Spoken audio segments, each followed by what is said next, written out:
السلام علیکم ورحمۃ اللہ وبرکاتہ۔ وعلیکم السلام ورحمۃ اللہ۔ ان الحمد للہ نحمده ونستعینه من يهده الله فلا مضل له ومن يضلل فلا هادي له واشهد ان لا اله الا الله وحده لا شريك له وان محمدا عبده ورسوله اما بعد فاعوذ بالله من الشيطان الرجيم بسم الله الرحمن الرحيم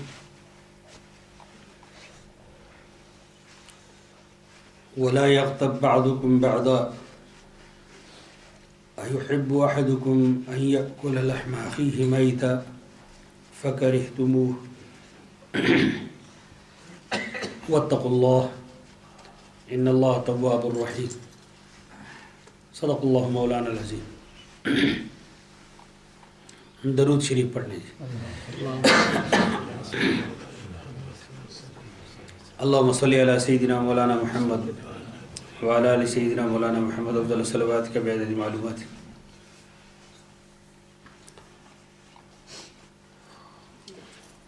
قابل سر احترام سامعین،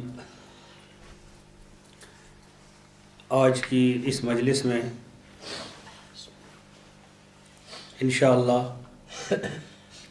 آپ کے سامنے 5 باتوں کا ذکر ہوگا۔ پہلی بات، ایک آدم خور انسان کی نشاندہی ہے۔ آدم خور یعنی جو انسانوں کا گوشت کھاتا ہو،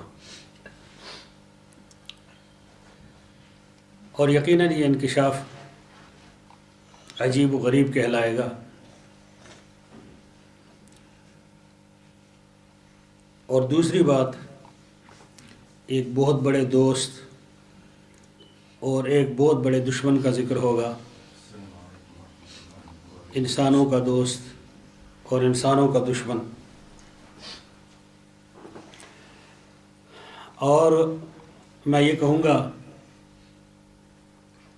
کہ اس سے بڑا دوست اور اس سے بڑا دشمن میں نے اپنی زندگی میں کوئی نہیں دیکھا، اس لیے یہ انکشاف بھی بڑا عجیب و غریب انکشاف سمجھا جائے گا، یا یہ کہ سمجھا جانا چاہیے۔ اور دوسری بات ایک ایسے گناہ کا ذکر ہوگا جو عام طور پر بظاہر نیک کہلانے والے اور نیک سمجھے جانے والے، بلکہ یوں کہیے کہ حقیقتاً نیک لوگوں کا گناہ ہے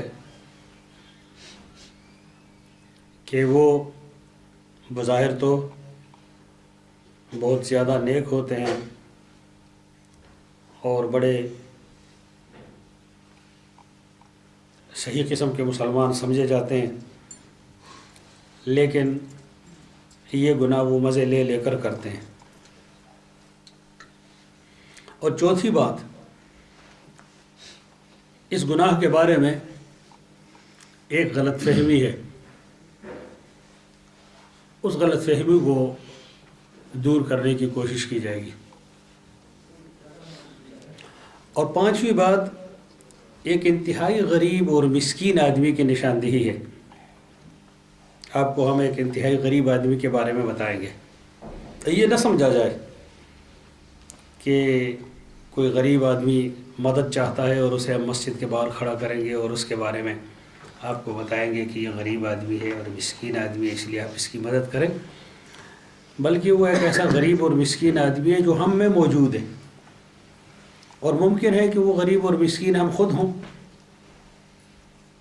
تو اس طرح سے یہ 5 باتیں ہیں جن کا ہم آج آپ کے سامنے ذکر کریں گے۔ تو سب سے پہلی بات تو یہ ہے کہ ایک انسان اپنے بھائی کا، جب کہ وہ مرا ہوا ہو، مردہ بھائی، اس کا گوشت نوچ نوچ کر کھائے، اور سر عام لوگوں کی موجودگی میں، اپنے مردہ بھائی کا گوشت کھائے. یہ کتنا قبیح منظر ہے اور یہ کتنا ناپسندیدہ فعل ہے. اور یہ ہے کہ کوئی آدمی کیا اس بات کا تصور کر سکتا ہے کہ وہ انسان کا گوشت کھائے اور پھر انسان بھی اس کا بھائی ہو اور وہ مردہ ہو؟ تصور کرے ذرا کہ ایک مردہ بھائی کی لاش پڑی ہوئی ہے اور دوسرا بھائی نوچ نوچ کر اس کا گوشت کھا رہا ہے. یہ کتنا ایک عجیب قسم کا منظر ہے، ناپسندیدہ کام ہے. کسی کام کی ناپسندیدگی کو بیان کرنے کے لیے اگر ہم یہ کہہ دیں کہ یہ تو ایسا ہے جیسے اپنے بھائی کا گوشت کھا رہا ہو، تو گویا کہ یہ ایک انتہائی قبیح قسم کی صورتحال ہے جس کو ہم ظاہر کرنا چاہتے ہیں. آپ کہیں گے ایسا کب ہوا؟ تو میں یہ کہوں گا کہ ایسا ہوتا رہتا ہے. تو پھر یہ سوال پیدا ہوگا کہ اگر ایسا ہوتا رہتا ہے تو پھر تو سب لوگوں کو معلوم ہونا چاہیے تھا اور ذرائع ابلاغ میں اس کے تذکرے ہونے چاہیے تھے.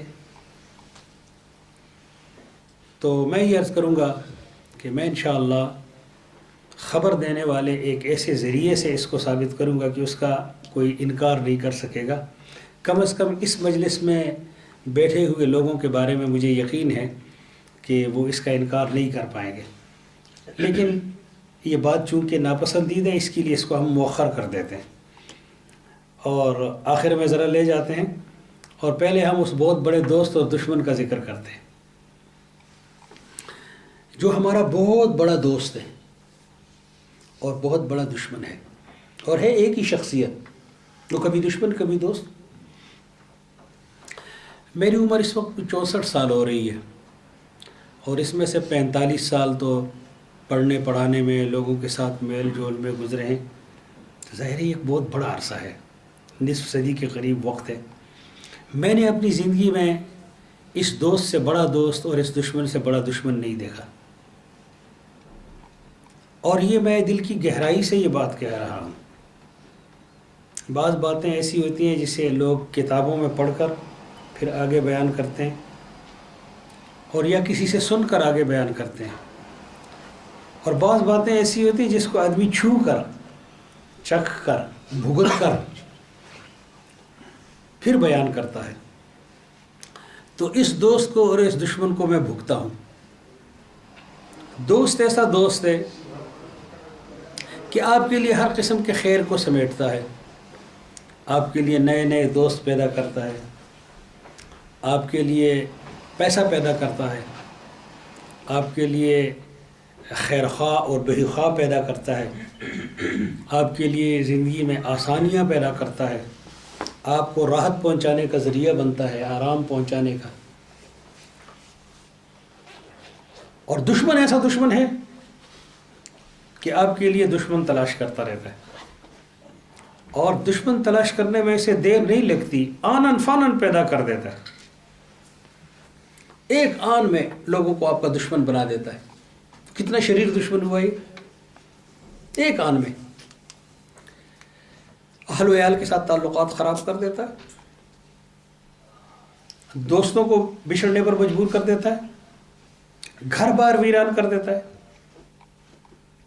گھر میں لڑائیاں کراتا ہے، لوگ ایک دوسرے کو مارنے لگتے ہیں، قتل کرنے لگتے ہیں اور کئی قتل ہو جاتے ہیں. میرا تعلق پاکستان میں خیبر پختونخوا سے ہے تو زیادہ تر قبائل پر مشتمل ہے. تو وہاں قتل کے فیصلے ہوتے ہیں، جرگے ہوتے ہیں، صلح کی مجلسوں میں ہم آتے جاتے ہیں مولوی ہونے کے ناطے. تو میں نے دیکھا کہ وہ جتنے قتل ہوئے ہیں اس کے پیچھے جب میں تلاش کرتا ہوں، دور تک جاتا ہوں، تو یہ دشمن مجھے پیچھے بیٹھا ہوا نظر آتا ہے.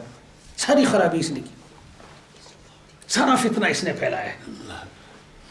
یہ جتنے لوگ مرے ہیں، 8-10 آدمی مر گئے ہیں، 8-10 آدمی مرے ہیں. مرنے کے بعد اب ان کو سمجھ آئی ہے کہ اب صلح کرنی چاہیے. کچھ لوگ تو پھانسی کی کوٹڑی تک جا پہنچے، کچھ وہاں سے واپس بھی آ گئے اور اب دشمنیاں ہو رہی ہیں.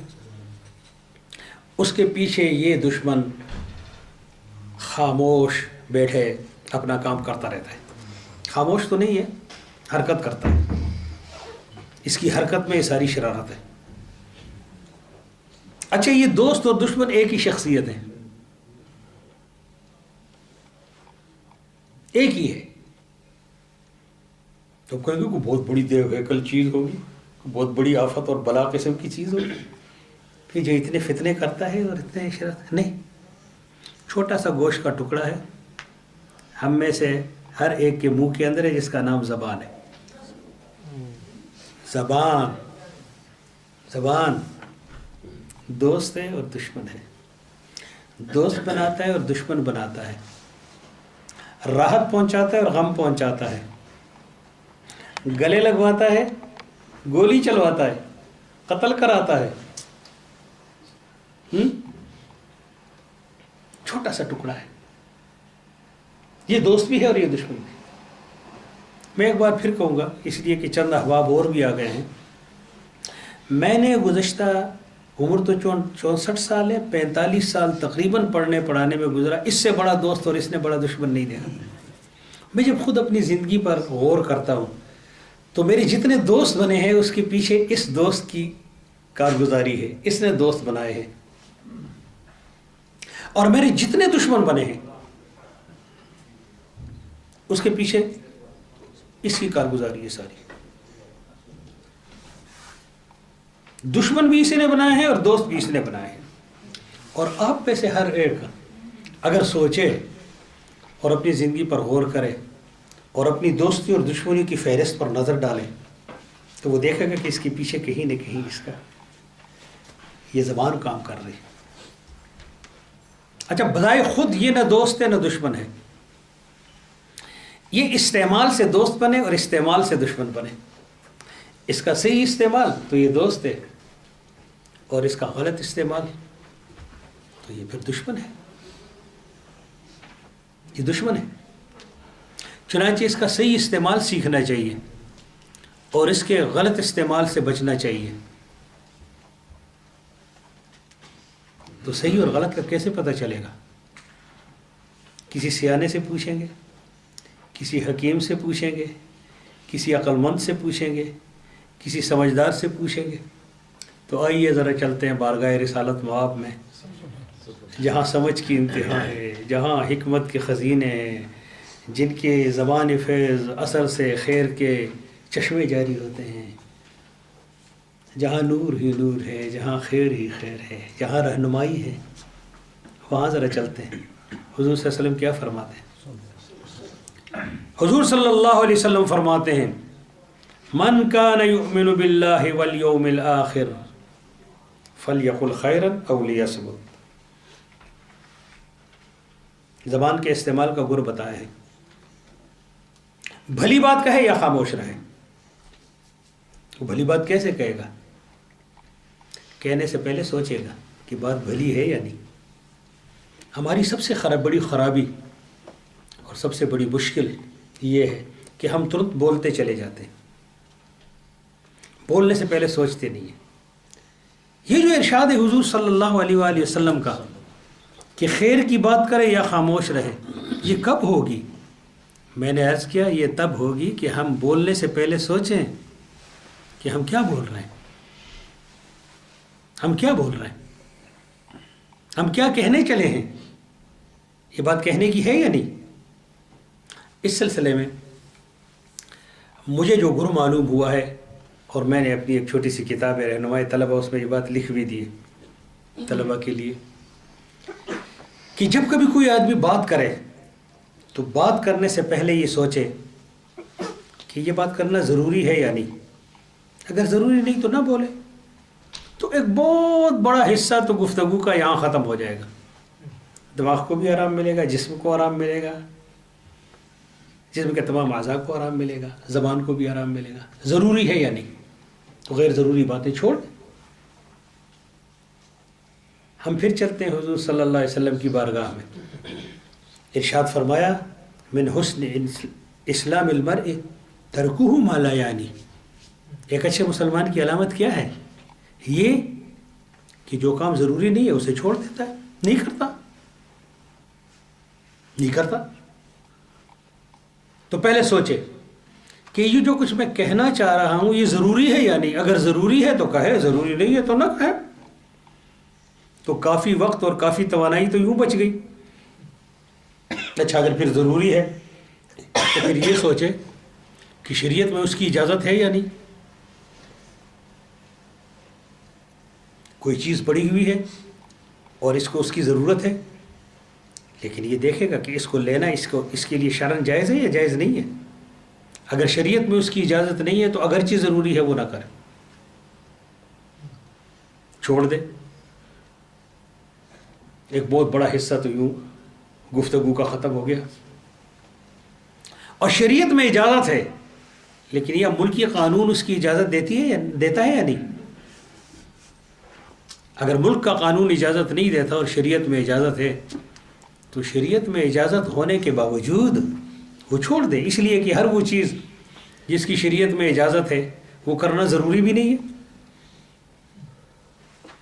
شریعت کے اندر گاڑی دائیں جانب سڑک پر چلانا جائز ہے, ناجائز نہیں ہے, لیکن آپ کے ملک کا قانون کہتا ہے کہ نہیں, تو بس اب شرعاً بھی ناجائز ہوگا, اس لیے کہ آپ نے ایک ایگریمنٹ کیا ہے, یہاں کی شہریت آپ نے قبول کر کے.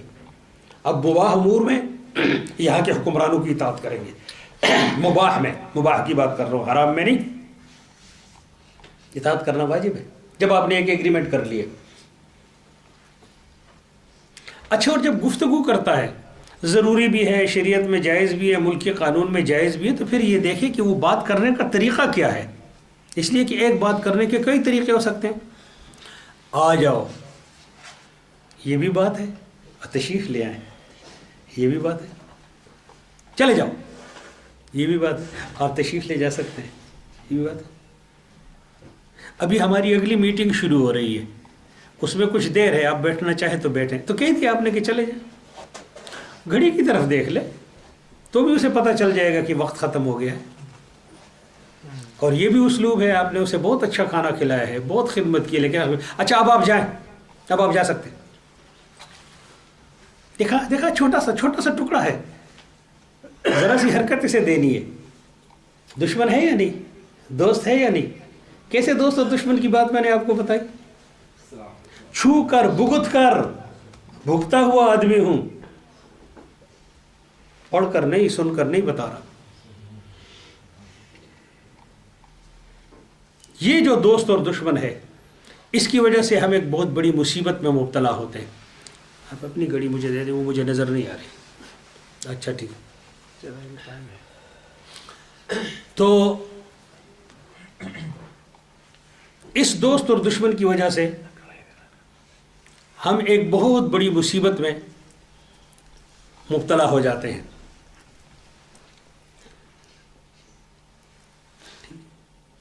اس مصیبت کا نام ہے غیبت. غیبت میں مبتلا ہوتے ہیں, اور یہ اکثر بیشتر نیک لوگوں کا گناہ ہے. ابھی نماز پڑھی اور وہیں پر بیٹھ کر لوگوں کی غیبت شروع کر دی. وہیں پر اس ملک میں ایک مسجد میں ایک امام صاحب مجھے مسجد دکھا رہے تھے, کہنے لگے یہ پریئر ہال ہے, یہ بچوں کے پڑھنے کی جگہ ہے, یہ مردے نہلانے کی جگہ ہے. ایک کمرے کے سامنے مجھے لے گئے, کہنے لگے یہ غرفت الغیبہ ہے, یہ غیبت روم ہے. یہ بوڑھے یہاں نماز پڑھنے کے بعد پھر آ کر یہاں بیٹھتے ہیں.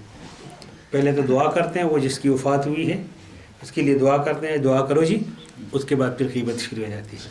کہنے لگے یہ غیبت روم ہے. میرا دل چاہتا ہے کہ اس کے اوپر میں یہ تختی لگاؤں. ان کو میں نے بہت سمجھایا لیکن ان کو سمجھ نہیں آتی بات. مسجدوں میں, مسجد کے اندر بیٹھ کر یہ غیبت ہوتی ہے. مسجد کے اندر بیٹھ کر, باہر نہیں, یہ غیبت ہوتی رہتی ہے. اچھا, ایک بات میں نے آپ سے عرض کی تھی کہ اس کے سلسلے میں ایک غلط فہمی ہے, اس غلط فہمی کو دور کرنا بہت زیادہ ضروری ہے. اب وہ غلط فہمی کیا ہے کہ آج ہی لوگ کہتے ہیں ہم نے کہاں غیبت کی, وہ تو بدماش ہے, فراڈیا ہے, تو اس فراڈیا کے فراڈ کا ذکر ہم نے کیا ہے. وہ چور کو چور کہا ہے ہم نے نا, ڈاکو کو ڈاکو کہا ہے, فراڈیا کو فراڈیا کہا ہے. یہ اس میں کیا بات ہے؟ آئیے ذرا پھر حضور صلی اللہ علیہ وسلم کے پاس چلتے ہیں. صحابہ کرام تشریف فرمائے, حضور صلی اللہ علیہ وسلم نے پوچھا اتدرون ما الغیبہ, آپ لوگ جانتے ہو غیبت کیا ہے؟ صحابہ کرام نے عرض کیا اللہ اور اس کے رسول کو بہتر معلوم ہے کہ غیبت کیا ہے۔ آپ نے فرمایا ذکرک اخاک بما یکرہ، اپنے بھائی کے بارے میں ایسی بات جسے وہ اپنے بارے میں سننا پسند نہ کرتا ہو، وہ جب آپ پیٹھ پیچھے کہتے ہیں تو یہ غیبت ہے۔ تو کسی نے پوچھا ارأیت ان کان فی اخی ما اقول، اے اللہ کے پیغمبر یہ بتائیے گا کہ یہ اپنے بھائی کی جو برائی میں بیان کر رہا ہوں، اگر یہ برائی اس کے اندر موجود ہو تو پھر بھی یہ گناہ ہے اور غیبت ہے؟ نے فرمایا ہاں یہ غیبت ہے، اگر اس کے اندر یہ برائی ہے اور آپ نے پیٹھ پیچھے بیان کی تو یہ غیبت ہے، اور اگر یہ برائی اس کے اندر نہیں ہے تو پھر تو آپ نے تہمت لگائی اس کے اوپر، پھر تو تہمت ہے، پھر تہمت ہے۔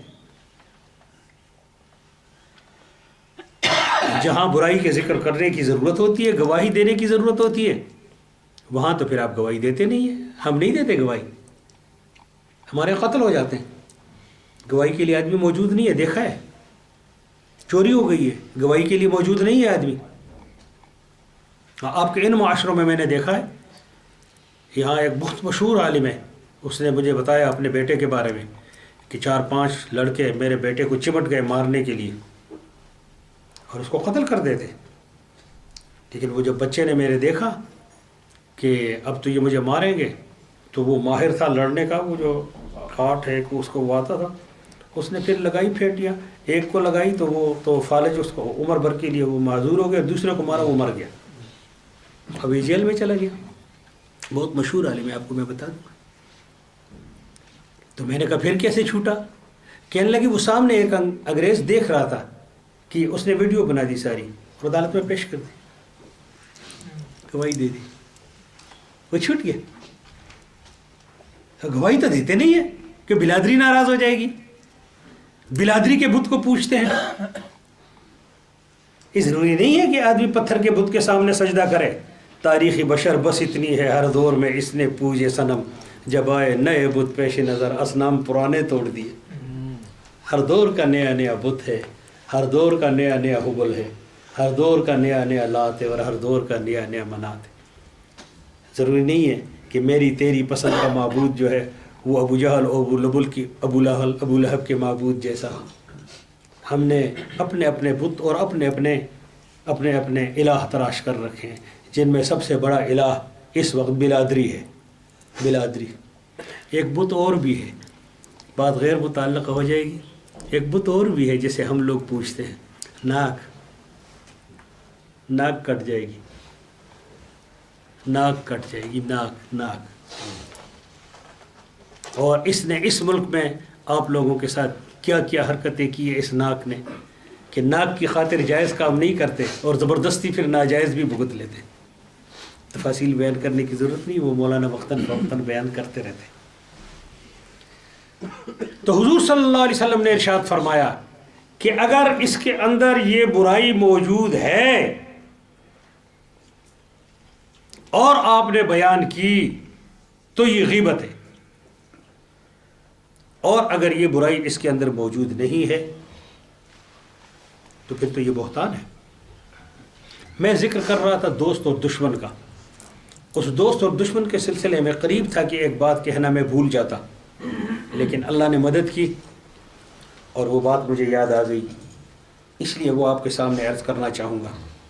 بات چل رہی تھی اس کے استعمال کی، کہ اس کو آپ کیسے استعمال کریں گے، اور اس کے خیر اور شر کے باب میں اس کے کیا کیا کرشمے اور کیا کیا کارگزاریاں ہیں اس کی۔ آپ کے پاس ایک آدمی آتا ہے اور اس کو کسی نے بتایا ہے کہ آپ نے اس کے بارے میں فلاں غلط بات کہی ہے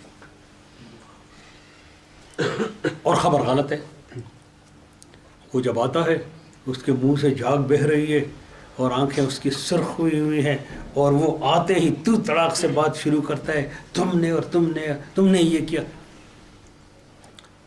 اب اس کا پہلا علاج کیا ہے؟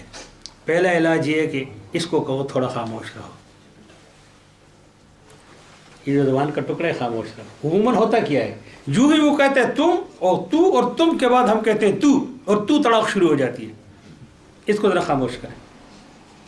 ہم نے بارہا اس کو آزمایا ہے اور بہت سے لوگوں پر آزمایا ہے۔ جب وہ خوب غصے میں سارا کچھ کہہ دے اور آپ خاموشی سے سنیں گے تو بہت سارا زہر اس کا نکل جائے گا۔ اور بات کیا ہے؟ بات یہ ہے کہ اس تک غلط خبر پہنچی تھی۔ جب وہ ساری بات کہہ دے، کہنے کے بعد آپ اسے کہیں بھئی یہ آپ کو جو کچھ خبر پہنچی ہے یہ غلط ہے، بس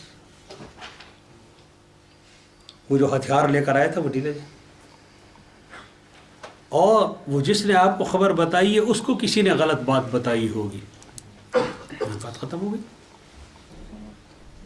میں ایک سخت موقف کا ذکر کرتا ہوں جس کو بارہا آزمایا ہے۔ جو آدمی سخت غصے میں آتا ہے اور غصے میں آ کر انتہائی گندی بات کرتا ہے اور گالی دیتا ہے علیہ باللہ، تو گالی کا حاصل کیا ہے؟ گالی کا حاصل یہ ہے کہ آپ کے اوپر کوئی تہمت لگائے یا کسی گناہ کا ارادہ کرے۔ گالی کا خلاصہ جو میں نے نکالے ہے وہی ہے، عموماً جو لوگ گالیاں دیتے ہیں یا تہمت لگاتے ہیں یا کسی گناہ کا ارادہ کرتے ہیں یا اس کا اظہار کرتے ہیں۔ تہمت لگاتے ہیں، مثلا غیر ثابت النسب کہہ دیتے ہیں آدمی کو۔ اب غیر ثابت النسب تو میں نے اس کا ایک خلاصہ و ترجمہ بیان کر دیا، آپ خود سمجھ گئے ہوں گے کہ اس کے لیے کیا کیا الفاظ ہیں، گندے گندے الفاظ بہت سے موجود ہیں۔ تو اس کو کہہ دیا جائے کہ آپ کی اطلاع غلط ہے، میں تو ثابت النسب ہوں، میرے ماں باپ کا نکاح ہوا تھا آپس میں۔ اس معمولی سی بات سے اس کے غبارے سے ساری ہوا نکل جائے گی، معمولی سی بات سے۔ میں ایسے لوگوں کو جانتا ہوں اور ایسے آدمی کو جانتا ہوں کہ کئی قتل ہوتے بچ گئے۔ ایک انتہائی بد زبان آدمی اونچی آواز میں اس کی ماں بہن کا نام لے کر ان کے بارے میں غلط ارادوں کا اظہار کر رہا تھا، یعنی گالی دے رہا تھا۔ تو اس نے کیا کیا؟ ایسے موقعوں پر گالی دینے والے کے جواب میں 10 وہ اور دیتا ہے۔ اس نے کہا نہیں میرے بھائی، یہ جن کاموں کا ارادہ آپ کر رہے ہیں یہ اچھی باتیں بھی نہیں ہیں، اور اس کے علاوہ یہ کہ یہ آپ کے لیے ممکن بھی نہیں ہے۔ بس وہ آدمی ڈھیر ہو گیا کہ یہ کیا ہو رہا ہے، میں گالی دے رہا ہوں۔ یہ قرآن کہتا ہے ادفع باللتی ہی احسن فاذا الذی بینک وبینہ عداوۃ کأنہ ولی حمیم۔ آپ نے اگر کسی کا جواب دینا ہے تو بہتر اسلوب تلاش کر کے اس کو جواب دیں، بہتر اسلوب تلاش کر کے۔ اس نے اگر بری بات کہی ہے تو بری بات کا جواب اچھی بات سے دیں، اور جب اچھی بات سے آپ دیں گے تو اس کا نتیجہ کیا ہوگا؟ فَإِذَا الَّذِي بَيْنَكَ وَبَيْنَهُ عَدَاوَةٌ كَأَنَّهُ وَلِيٌّ حَمِيمٌ۔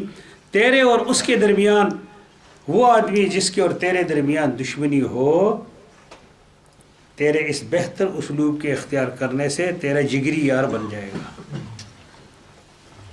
یہ جو آج محبت وحی سے اتنے دور اللہ تبارک و تعالیٰ کے نام لینے والے یہاں موجود ہیں، کہاں وحی نازل ہوئی تھی؟ کوئی تصور کر سکتا تھا کہ لوگ وہاں سے وحی کا پیغام لے کر یہاں آ جائیں گے اور فجی تک اور وینکوور تک، جہاں سے سورج طلوع اور جہاں سے غروب پہنچ جائے گا؟ کیا تھا؟ لوگوں نے کہا مجنون،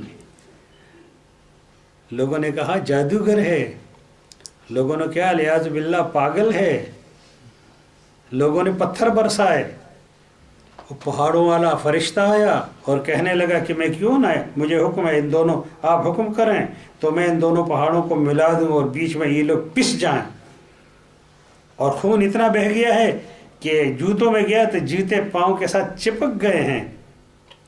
فرمایا یا اللہ ان کو ہدایت دے، یہ جانتے نہیں ہیں، ان کو ہدایت دے۔ اچھا مجھے ایک بڑی عجیب اور پیاری بات یاد آ گئی، اپنی زندگی کا تجربہ یاد آ گیا۔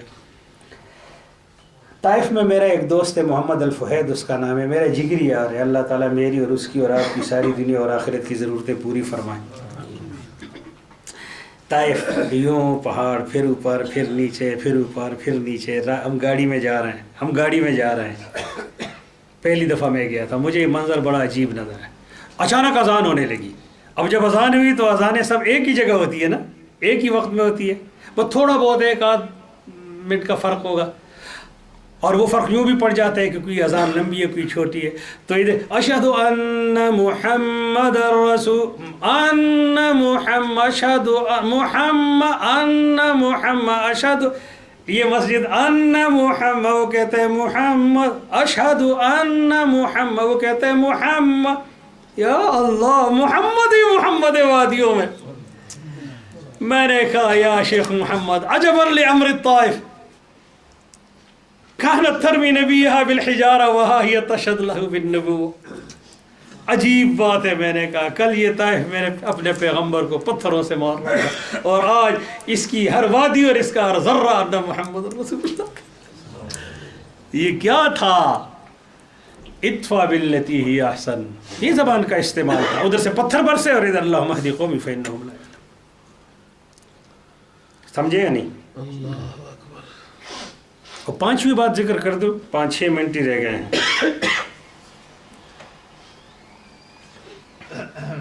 اور پھر وہ چھٹی بات بھی رہتی ہے، اس لیے کہ وہ جو میں نے آپ کو قصہ آغاز میں سنایا تھا اس کو ثابت بھی تو کرنا ہے، تو ان 5-6 منٹ میں انشاءاللہ یہ بات ہوگی۔ حضور صلی اللہ علیہ وسلم نے صحابہ سے پوچھا کہ آپ کو پتہ ہے مسکین کون ہے، غریب کون ہے؟ تو صحابہ نے فرمایا کہ جس کے پاس درہم و دینار نہیں، پیسہ پوسا نہیں ہے، وہ غریب ہے۔ آپ نے فرمایا نہیں، حقیقی غریب وہ ہے، حدیث کا مفہوم بیان کر رہا ہوں، حقیقی غریب وہ ہے جو کل قیامت کے دن پیش ہوگا، ایک بڑا عجیب منظر ہوگا، اور اس کے پاس نیکیاں ہوں گی، اور اچانک کچھ لوگ نمودار ہو جائیں گے، اور وہ کہیں گے کہ اللہ یہ جنت میں جانے نہ پائے، پہلے ہمارا حق دلائیں، اس نے ہماری حق تلفی کی ہے، ہماری غیبت کی ہے، ہمارا فلاں حق مارا ہے، ہمارا فلاں حق مارا ہے۔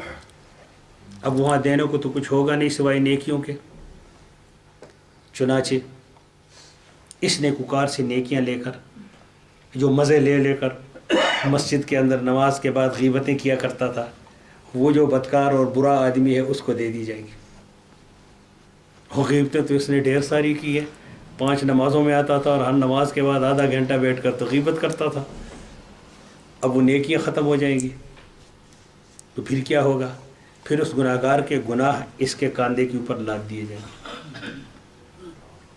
جب اس کے گناہ اس کے کاندھے پر لادے جائیں گے تو ہوگا یہ کہ یہ گناہ گار اس کی نیکیاں لے جائیں گے، میں بھی وہ جنت میں چلے جائیں نیکیوں کی، اور یہ جہنم میں چلے جائیں۔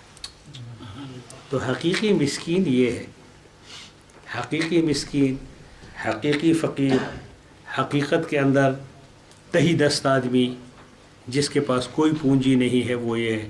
اس لیے کہ جہاں کوئی سکہ نہیں چلے گا، نہ روپیہ چلے گا، نہ ڈالر چلے گا، نہ پاؤنڈ چلے گا، وہاں تو صرف نیکی چلے گی، اور جس کی حق تلفی کی ہے اگر وہ معاف نہ کرے، اور بھلا اس وقت جب کہ اسے نیکیوں کی بہت زیادہ ضرورت ہوگی، وہ کہاں معاف کرے گا؟ وہاں تو عالم یہ ہوگا یوم یفر المرء من اخیہ و امہ و ابیہ و صاحبتہ و بنیہ، ماں اپنے بچے کی آواز نہیں سنے گی، بھائی بھائی کی نہیں سنے گا، آپا دھاپی کا عالم ہوگا، آپا دھاپی کا عالم ہوگا، نفسی نفسی ہر ایک کو اپنی پڑی ہوگی۔ تو اس وقت تو اگر اس نیکوکار کی نیکیاں اس گناہ گار کو ملیں گی، وہ کہاں چھوڑے گا؟ اور یہ جو غیبت ہے اس کے بارے میں نے عرض کیا تھا، اور ایک عجیب قسم کے فعل کے بارے میں نے عرض کیا تھا، ایک واقعہ بیان کیا تھا، اور میں نے اس خطرے کا اظہار کیا تھا کہ آپ اس کی تصدیق شاید نہ کریں، کہ ایک آدمی دوسرے آدمی کا گوشت نوچ نوچ کر کھائے، اور وہ جس کا گوشت نوچا جا رہا ہے وہ اس کا بھائی ہے، اور وہ ہے بھی مردہ۔ خبر کے انتہائی مستند ذریعے میں یہ بات موجود ہے، فرمایا وَلَا يَغْتَبْ بَعْضُكُمْ بَعْضًا، ایک دوسرے کی غیبت نہ کیا کرو۔ أَيُحِبُّ أَحَدُكُمْ أَن يَأْكُلَ لَحْمَ أَخِيهِ مَيْتًا فَكَرِهْتُمُوهُ، کیا تم میں سے کوئی آدمی یہ بات پسند کرے گا کہ وہ اپنے مردہ بھائی کا گوشت کھائے گا، نوچ نوچ کر اس کا گوشت کھائے؟ یقیناً پسند نہیں کرے گا، یقیناً اسے پسند نہیں کرے گا۔ یہ غیبت کرنا اتنا قبیح، اتنا برا اور اتنا گندا اور اتنا ناپسندیدہ اور اللہ کی نظر میں مبغوض گناہ ہے، جیسے کہ کوئی انسان اپنے مردہ بھائی کا گوشت کھا رہا ہو، اپنے مردہ بھائی کا گوشت کھا رہا۔ میرے استاد حضرت مولانا صاحبان محمود صاحب رحمۃ اللہ علیہ نے فرمایا، ایک دفعہ تقریر فرما رہے تھے کہ یہ جو غیبت ہے اس کی ایک مشکل یہ ہے کہ یہ نیکوکار لوگوں کا مشغلہ ہے اور نیک لوگوں کا گناہ ہے، نیک لوگوں کا گناہ ہے، اور خاص طور سے پھر یہ مسجد میں اور نیکی کی جگہوں میں بیٹھ کر یہ گناہ کرتے ہیں۔ اللہ تبارک و تعالیٰ سے دعا ہے کہ وہ ہمیں دین کی صحیح سمجھ عطا فرمائے اور ہمیں ہر گناہ سے اور خاص طور سے ہمیں غیبت کے سے گناہ سے بچائے۔ وآخر دعوانا ان الحمد للہ رب العالمین۔